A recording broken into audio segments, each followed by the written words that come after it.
The phenomenon of ceasefire agreements in contemporary armed conflicts presents one of the most profound paradoxes in international relations and conflict studies. The formal cessation of active warfare frequently coincides with the continuation and even intensification of conflict dynamics through alternative channels, creating a situation where the cessation of shooting masks rather than resolves the underlying antagonisms that generated the violence in the first place. When military combatants agree to stop direct combat operations, international observers and populations often interpret this development as a step toward genuine peace, yet the reality of most ceasefire situations reveals a far more complex picture wherein the conflict simply transforms into different modalities while maintaining its essential character as a struggle between hostile parties competing for power, territory, resources, and recognition. The conceptual framework necessary for understanding this phenomenon requires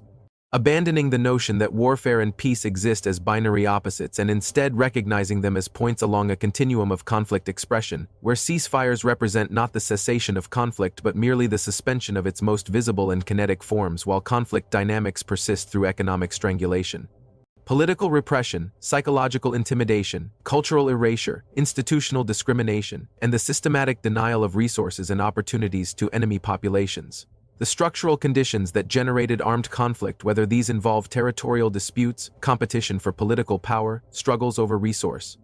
distribution, historical grievances, or competing national or communal aspirations, do not disappear simply because the parties have agreed to stop shooting at each other, and in many cases these structural conditions actually intensify during ceasefire periods as the parties attempt to consolidate control, eliminate rivals, and prepare for the eventual resumption of violence that many participants implicitly or explicitly anticipate. The mechanisms through which conflict persists beneath the surface of ceasefires operate across multiple domains simultaneously, creating a multifaceted continuation of hostility that affects every dimension of life for populations caught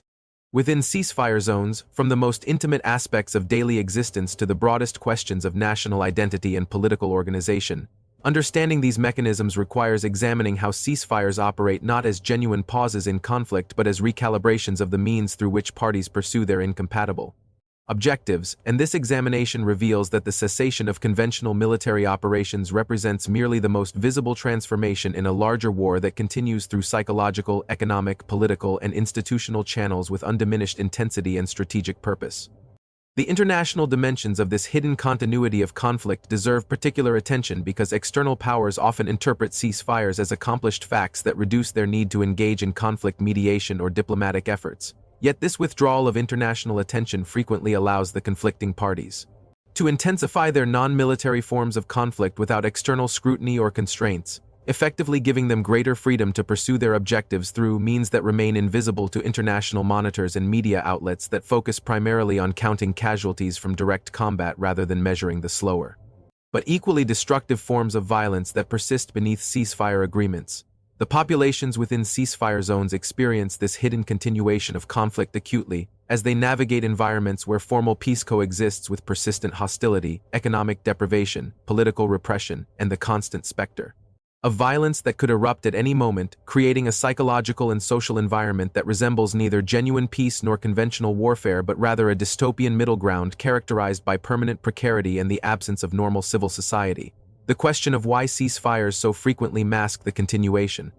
of conflict rather than generating genuine peace requires examining both the incentives of the parties and the structural conditions of ceasefire situations. And this examination reveals that parties to armed conflicts often view ceasefires not as steps toward final settlement but as opportunities to consolidate their positions, prepare for renewed fighting, and pursue their objectives through non-military means, all while maintaining the facade of commitment to peace that international opinion and their own populations demand they project.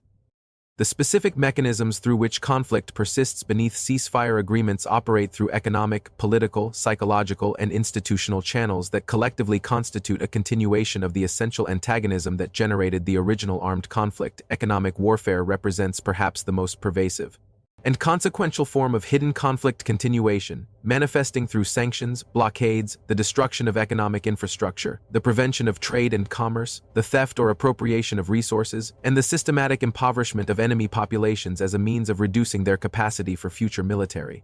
resistance or simply as punishment for their role in the preceding conflict. Political repression constitutes another fundamental mechanism of conflict continuation, operating through the elimination of rival political movements, the imprisonment or intimidation of political opponents, the suppression of opposition media and civil society organizations, the manipulation of elections and political processes to ensure continued dominance by the victors of the preceding conflict, and the systematic denial of political voice and representation to populations associated with the defeated faction or the opposing party in the conflict. Psychological warfare and the manipulation of information represent additional critical mechanisms through which conflict persists, as the parties to ceasefires frequently engage in propaganda campaigns designed to maintain enemy populations in a state of fear and submission, to undermine their morale and social cohesion, to delegitimize their historical narratives and communal identities, and to prepare their own populations for the eventual resumption of violence by maintaining an ideological framework that continues to characterize the other side as fundamentally illegitimate and threatening. Institutional discrimination and the use of formal governmental and administrative systems to disadvantage enemy populations constitute yet another mechanism of conflict continuation, operating through unequal access to education, employment, justice, healthcare, and other public services, through the manipulation of property laws and land redistribution to benefit victors and punish the defeated, and through the control of security forces in ways that protect some populations while leaving others vulnerable to violence and intimidation. Cultural and linguistic suppression represent additional forms of non-military conflict continuation, wherein parties attempt to erase or marginalize the cultural, linguistic, and historical identities of enemy populations through the prohibition of language use in schools and public institutions, the destruction of cultural monuments and historical sites, the rewriting of history to deny legitimacy to enemy narratives, and the promotion of assimilationist policies designed to eliminate distinct communal identities and absorb minority populations into the cultural and political structures of the dominant group. The territorial dimensions of hidden conflict continuation deserve particular attention because ceasefires frequently establish de facto territorial divisions without addressing the underlying disputes about sovereignty, autonomy, and resource control that generated the original conflict, creating situations wherein the ceasefire line itself remains a source of ongoing contention and wherein the parties engage in constant low-level struggles over control of borderlands, resources, and strategic locations. The role of militias, irregulars, and non-state actors in perpetuating conflict beneath official ceasefires also merits examination, as these groups frequently continue to conduct violence, extortion, and coercion against civilian populations under the nominal tolerance or active support of the parties that nominally committed to the ceasefire, thereby maintaining a level of violence and coercion that falls below the threshold that would constitute an obvious ceasefire violation while still imposing profound costs on affected populations. The demographic dimensions of hidden conflict continuation operate through forced displacement, population transfers, restrictions on movement and residence, and the deliberate engineering of demographic change in contested territories, all of which can proceed without generating the kinetic violence that would constitute an obvious ceasefire violation, yet which constitute forms of ethnic cleansing and demographic warfare that permanently alter the composition of populations and the territorial basis of competing claims. The ideological and strategic frameworks that parties bring to ceasefire situations frequently include explicit or implicit commitments to the eventual resumption of violence, with the ceasefire understood as a temporary tactical pause rather than a permanent settlement, and this understanding shapes how the parties conduct themselves during ceasefire periods, leading them to interpret all decisions and policies through the lens of how these will affect their capacity to successfully resume fighting when the moment seems opportune. The mechanisms of hidden conflict continuation therefore operate across the full spectrum of human activity and social organization, from the intimate level of family and community life to the broad level of national policy and international relations, creating a situation wherein the cessation of shooting masks rather than resolves the fundamental antagonism between parties and wherein the conflict continues to exact substantial costs on affected populations even as official statistics record zero or near zero casualty counts from ceasefire period violence.